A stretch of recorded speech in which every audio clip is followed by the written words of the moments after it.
je viens d'assister à quelque chose d'assez inspirant, mais également d'inquiétant. Et vous allez comprendre pourquoi. Donc, on vient de quitter l'endroit où on était. Et vu qu'on avait faim, on demandait un endroit où on peut manger. On nous a indiqué un endroit de Libanais où on peut aller chercher les shawarma. Donc, on arrive à l'endroit. Déjà, l'extérieur, bon, c'était pas trop ça. J'ai fait une petite vidéo de 5-10 secondes. Je vais mettre ça là, vous allez voir. Bon, on me dit c'est le meilleur shawarma de Kinshasa, c'est là-bas.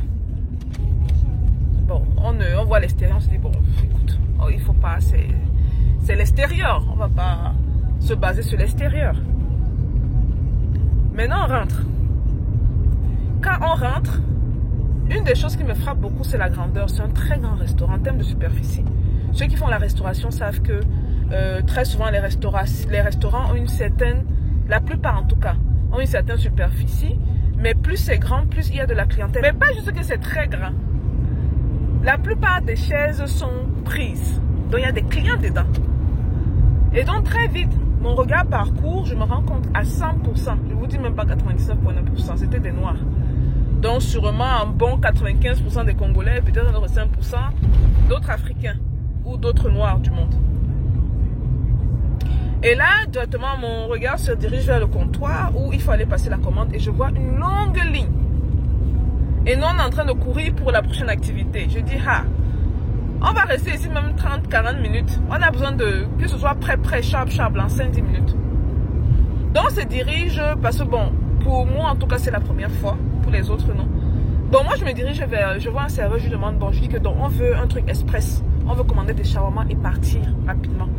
Il me dit, oui, il monte la caisse. Il était juste à côté, il me dit que c'est ici à la caisse. Je vois la ligne, je dis, c'est fini là.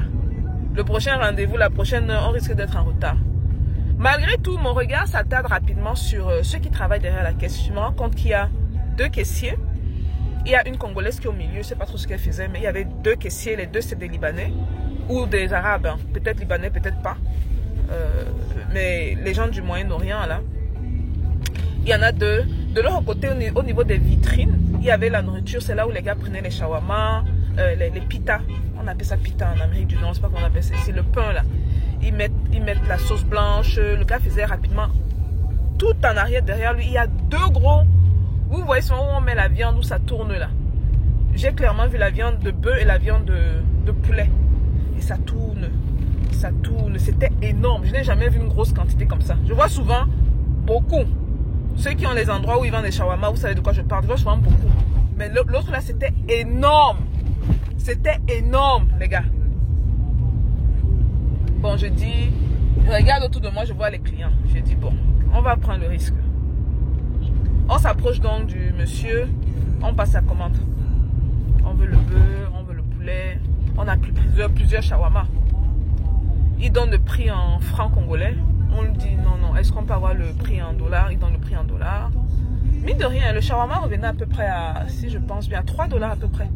3 $ le shawarma, ce qui n'est pas mal. 1200 francs CFA, 1000, 1200. Vu que c'est le meilleur de la ville. Ok. Le gars nous donne le prix en truc et tout. Bon, l'accueil n'était pas, je ne dirais pas, c'était pas la plus chaude, mais c'était un accueil professionnel, on va dire ça. Ok. Donc, côté professionnel, rien à dire. C'était professionnel, il a fait les choses. Papa, il a passé la commande. On a mis les spécificités de la commande rapidement. Papa nous a donné un ticket avec un numéro dessus. Il nous donne le ticket avec le numéro. Maintenant, on se met en recul. Et c'est là où j'observe. Je me mets à observer dans les détails ce qui se passe. Je vous ai donné les premiers détails quand j'arrive. Maintenant, l'attente là, au lieu d'être sur mon téléphone, aller sur WhatsApp, peut-être répondre au partenaire, rassurer un client, des trucs. Je dis non, j'observe. La rapidité avec laquelle les commandes sont prises et exécutées, c'est ridicule. Et ils ne perdent pas le temps. C'était papa, on a pris nos commandes, je dirais maximum 1 minute. Papa, oui, vous voulez quoi d'autre? Papa, tel montant. On a donné $1, il a remboursé. Merci, votre ticket. Automatiquement, on sait qu'on doit attendre parce que quand on arrivait, il y avait peut-être la longue ligne, mais il y a d'autres personnes qui attendaient. Donc, seulement en recul, on attend. Et là, je vois que la commande passe. Je ne sais pas si c'est automatisé ou non. Je n'ai pas eu l'opportunité de vraiment regarder ça dans les détails. La commande a envoyé à la cuisine derrière. Là, il y a les deux gros trucs là. Et tout se fait visiblement. Ils n'ont pas les cuisines fermées. Et le gars passe la commande rapidement, fait la commande rapidement. Balance. Celui qui a la cuisine, là, on prend les pitas, met les trucs sur les pitas, renvoie le truc. Il y a quelqu'un d'autre qui achemine, qui prend ça et achemine, dépose ça sur le comptoir avec les numéros. Je ne veux pas vous mentir, si on a fait au gros maximum là-bas, si on a trop mis longtemps, c'est 9 minutes. C'est 9 minutes. Je dis trop. On me fait même ici le signe devant quelqu'un. Lui, il me fait le signe que non, 5 minutes. C'est 5 minutes, n'est-ce pas? Il lui dit 5 minutes. On était dépassés. Parce que la réalité, c'est qu'on a eu à aller dans d'autres services. Et c'est vrai que, bon, ces services, on était quand même assez... On était VIP, donc ça allait rapidement. Mais j'ai eu à observer les autres services où il y a les Congolais, là. Et c'est pas juste au Congo, c'est un peu partout en Afrique. Et où c'est lent comme tout. Dans le même temps, ils sont tellement intelligents que ce n'est pas juste la rapidité, c'est l'argent qui rentre. Le plus tu es rapide, le plus d'argent tu fais rentrer dans les caisses. Donc, ça allait tellement rapidement. Là, je me suis calé, je me suis dit, on est servi en 5 minutes. On a dépensé 15 $. En 5, sachant que dans le 5 minutes, là, ils ont pris d'autres commandes. Hein, parce que prendre juste la commande chez nous, ça fait moins d'1 minute. Il y a d'autres qui étaient derrière nous qui ont passé leur commande. Derrière nous, passer leur commande. Derrière nous, certains même qui étaient assis. Parce qu'apparemment, il y a des serveurs qui vont prendre la commande de ceux qui sont assis. Passe la commande, peut-être c'est pour ça que la deuxième caisse était là. Et c'est comme ça que l'argent rentre. Beaucoup d'entre nous là, je ne sais pas pourquoi dans certains pays, quand il y a les étrangers, on se met à mal parler d'eux, on se met à, s'il vous plaît, si vous n'êtes pas capable de compétir, laissez les gens compétents sur le terrain. Moi, c'est ça qui m'a accroché.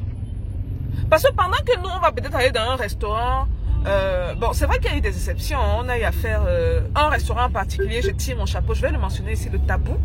La nourriture est excellente. Le poulet mayo, rien à dire. Franchement, leur bouffe est quand même assez rapide. Je dirais que c'est un des services les plus rapides. Mais il y a d'autres endroits où tu vas partir, passer la commande, même prendre la commande, bon, la personne va disparaître 5-10 minutes, tourner. Tout ça, c'est l'argent qui disparaît. Donc le message, c'est même pas pour ceux qui travaillent, c'est pour les propriétaires. Formez votre main d'œuvre. Parce que ces gars-là, où beaucoup vont pointer un doigt, dire que voilà les Libanais qui viennent prendre l'argent ici en Afrique, ils ont compris c'est quoi le business. Ils se font facilement 20 fois, 30 fois plus d'argent que peut-être un autre petit kiosque congolais ou même d'une autre nationalité qui est là, qui perd le temps à faire des je ne sais pas trop quoi. Prenez les commandes, oui, bon, on s'arrête un peu en cause. C'est un peu comme un endroit où on est parti, qu'on a rencontré le gars stratégique là qui travaille avec les gens du gouvernement. Tu as pris le chocolat chaud, ces affaires. On leur dit qu'on veut passer l'addition.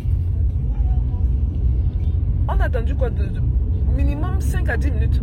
J'ai dû me lever, aller là-bas pour leur dire que mais c'est comment. Et quand j'arrive à la caisse, les filles sont en train de causer, de parler d'un client. C'est un endroit bien, hein. Je ne peux même pas dire le nom ici. C'est un endroit de l'extérieur, extérieur, calé bien. Quand vous rentrez dedans, climatisé, propre. Tu peux même penser que tu es à New York. Maintenant, la main d'œuvre là. On dit l'addition 5-10 minutes. Et vous savez que la qualité de personnes qui arrivent dans ce genre d'endroit, bon j'espère, hein, ce sont des gens busy, des gens occupés. 5-10 minutes, j'ai dû me lever, j'ai dit, je suis allé trouver à la caisse. Je ne voulais pas parler fort parce que quand même, les Congolais ne sont pas agressifs comme nous. Nous Camerounais, j'ai dit, bon, garde ton agressivité là pour toi. Je lui ai dit que, mais ma chérie, on t'attend. Et vous êtes en train de parler d'un client. Non madame, on s'excuse, l'addition arrive. L'addition c'est ouvrir la caisse et pang, pang, pang. Voilà l'addition. Devant elle, à moins de 45 secondes, elle a sorti l'addition. On attendait pendant 10 minutes. Et pour moi, ce n'était pas une bonne expérience. Pas du tout. L'endroit des Libanais là m'a fait ouvrir les yeux sur beaucoup de choses. On est là à accuser les gens et tout. Je vous ai toujours dit, hein, quand il y a un problème, hein, avant de regarder l'autre, qu'on se regarde soi-même. Hein. Et c'est là où on sait qu'on est passé à l'état de maturité. On arrête d'accuser les autres. Et tu te dis, bon, moi, quelle est ma part de responsabilité dans ça? Comment est-ce que l'étranger vient faire autant d'argent chez moi? Moi, je suis là avec les bras croisés, je dis qu'il n'y a pas d'argent. Pourquoi? J'ouvre un business, ça ne fonctionne pas. Oh, pourquoi? Ayons au moins l'intelligence d'aller observer chez les autres. Je vous ai dit, quand vous voyez les étrangers, surtout les Chinois là quelque part, suivez ce qu'ils font. Hein. Ne posez même pas les questions. Suivez. S'ils vous disent qu'ils vendent les drapeaux congolais et tout, il y a l'argent dans ça. Si vous disent qu'ils vendent les plastiques, il y a l'argent dans ça. Ils ont fait leur étude de marché. Les Chinois n'arrivent pas la première fois, oh, je vais me lancer en business. Non. Déjà, non seulement ils ont des partenaires sur place, et même les Libanais. Ils ont des partenaires sur place qui ont eu à observer, étudier le marché, aller chercher les statistiques. Mais ils se sont lancés dans ça. Donc quand vous voyez, comme vous aimez, on est en Afrique là, on est champion de copier le modèle des autres. Allez copier le modèle de ces gens-là. Sachant qu'il y a tellement de business à lancer en Afrique. Il y a des millions de produits qu'on peut lancer. Donc souvent c'est dire aux gens que bon, moi je vais me lancer dans la culture de l'oignon au Congo. On se connaît. Vous tous allez courir dans la culture de l'oignon ici au Congo. Alors que l'oignon peut-être c'est une denrée sur plus de 700 000 denrées qu'on peut offrir. Mais on va se chercher, oh, tel fait l'oignon, oh ça marche, tout le monde va aller faire l'oignon. Utilisons nos cerveaux, il faut que ça tourne. Vous êtes là pour le business, on est là pour l'argent. Les hommes d'affaires, les femmes d'affaires utilisent leur cerveau. Donc il faut faire attention à ces détails-là. Donc, ces Libanais là, moi je ne peux pas les blâmer, hein. Je les dis chapeau. Mais il faut voir, est-ce qu'il y a la compétition congolaise? Est-ce que c'est que le Congolais va ouvrir sa boutique, son restaurant? Et ça je ne caricature pas ce que je vais dire là. Passer le temps à mettre les papas Wemba et secouer les reins. Ou comprendre que ici c'est le business. Chaque chose en son temps. Vous pouvez secouer les reins le samedi soir. Vendredi soir, il n'y a pas de problème. Mais quand on est au business, on fait le business, on se concentre. Donc ça c'est mon message. Et notez, ce qui est valide ici là. Je vous ai amené dans quoi? 11 pays en Afrique. Et je vous montre. Il y a une chose de dire. Il y a l'autre chose de montrer. Je vous montre ce que moi je vois. Donc ce n'est pas un discours, je suis derrière mon bureau et voilà ce qui peut se passer au Congo. Oh, les politiciens ont fait ça. On a les deux pieds dedans. Il y a l'aspect pratique, on est pratico-pratique, les deux pieds dans ça. Voilà, donc chapeau à ces gens-là. On attend la compétition. Hein. Et en tant que bonne panafricaine, c'est la compétition. En plus du coup, on dirait que c'est les meilleurs shawarma. On espère que le service sera de meilleur. Et c'est même là où vous pouvez les battre. Hein, parce qu'ils sont peut-être rapides. Mais le service à la clientèle, c'est pas mal, c'est professionnel, mais c'est pas extra. On a par exemple au tabou, le service à la clientèle, je vous promets. Si on me disait que j'étais dans un hôtel, un restaurant à New York, je l'aurais cru. On me dit que c'est au Congo, je dis waouh, mais écoute, je l'aurais cru. Restaurant Le Tabou, chapeau à vous. C'est prompt, le service est excellent. La nourriture également, rien à dire. Maintenant, il faut répliquer ce modèle-là. Quand ils font comme ça, ils observent, ils disent pas que oh, ils sont trop forts, oh, le blanc. Déjà, les Libanais ne sont pas les blancs. Allez les appeler les blancs. Oh, ils sont trop forts. Ils sont trop forts. Ils sont trop forts. Toi, tu es en train de t'envoyer un message indirectement que tu es trop faible. Si tu te dis que tu es trop faible, tu ne peux rien foutre. Tu vas juste observer. Allez voir leur point faible. Nous, on était là-bas pour 5 minutes. Je vous ai donné un point faible. Le service à la clientèle est bien, mais ce n'est pas excellent.